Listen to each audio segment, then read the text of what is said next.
Le Salon des collectivités territoriales, la première du genre en Côte d'Ivoire, a été un cadre de promotion des atouts à la fois touristiques, économiques et culturels de nos villes et régions, ainsi que de plusieurs structures étatiques intervenant dans le domaine du développement local. Les élus locaux ont saisi l'occasion pour présenter les produits de leur terroir. Les gens pensent que le plat principal des Aké, c'est le biekoso. Non, les Aké, pendant les fêtes, c'est le nkatese, c'est-à-dire la sauce de pistache. Donc nous sommes venus présenter ça. Nous pensons que si nos femmes les cultivent, que nous avons des structures pour nous aider à produire massivement, elles peuvent s'en sortir dans le cadre de la création des activités génératrices de revenus. En plus des expositions et des rencontres B2B, différents panels et ateliers ont été organisés. C'est le cas du panel sur la contribution des élus locaux dans l'entretien routier en Côte d'Ivoire. Tribune choisie par le directeur général de l'AG Route, Pierre Demba, par ailleurs président du conseil régional de la Niébi-Tiassa, de faire des propositions. Propositions tenant compte du faible niveau de subvention.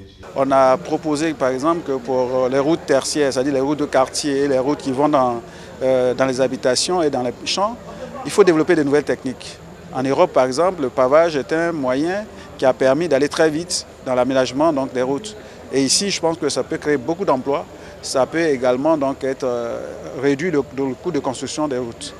Mais également, nous avons parlé de certaines tâches dans l'aménagement des routes actuellement, telles que le débroussaillement des accotements, telles que les pointes à temps, c'est-à-dire lorsque la route commence à se dégrader, ce qu'il faut faire pour stopper les dégradations, peuvent être concédées à des collectivités, surtout quand il s'agit de la voirie. En plus de ces propositions, Pierre Demba préconise un partenariat public-privé afin d'accompagner les collectivités territoriales dans leur quête de solutions pour faire face à la dégradation de la voie urbaine et rurale qui freine parfois le développement local.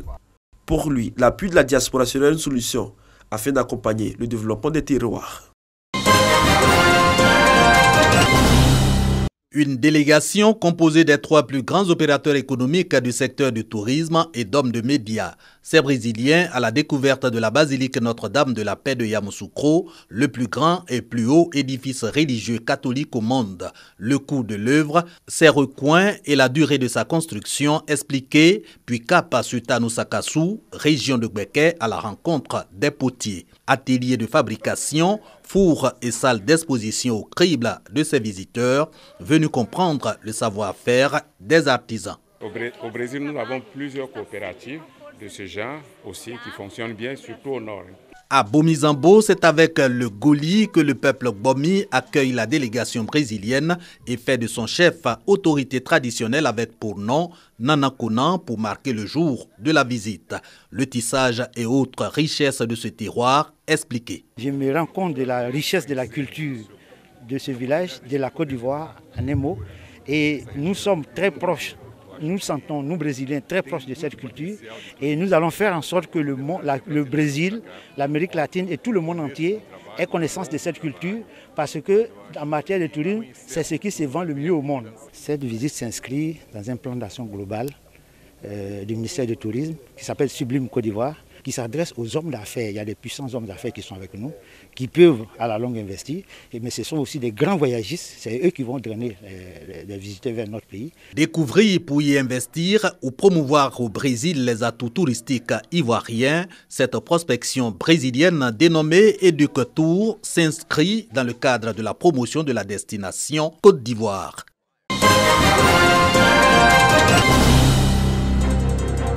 Cette année, les activités relatives à la rentrée solennelle de l'Académie des sciences, des arts, des cultures d'Afrique et des diasporas africaines se tiendront sur plusieurs jours. On a étendu la rentrée solennelle sur une semaine au lieu d'une journée. Et donc il y a beaucoup de conférences, discussions. Nous avons le forum Sciences et Culture, c'est ça qui démarre actuellement, avec au moins 4 tables et une formation.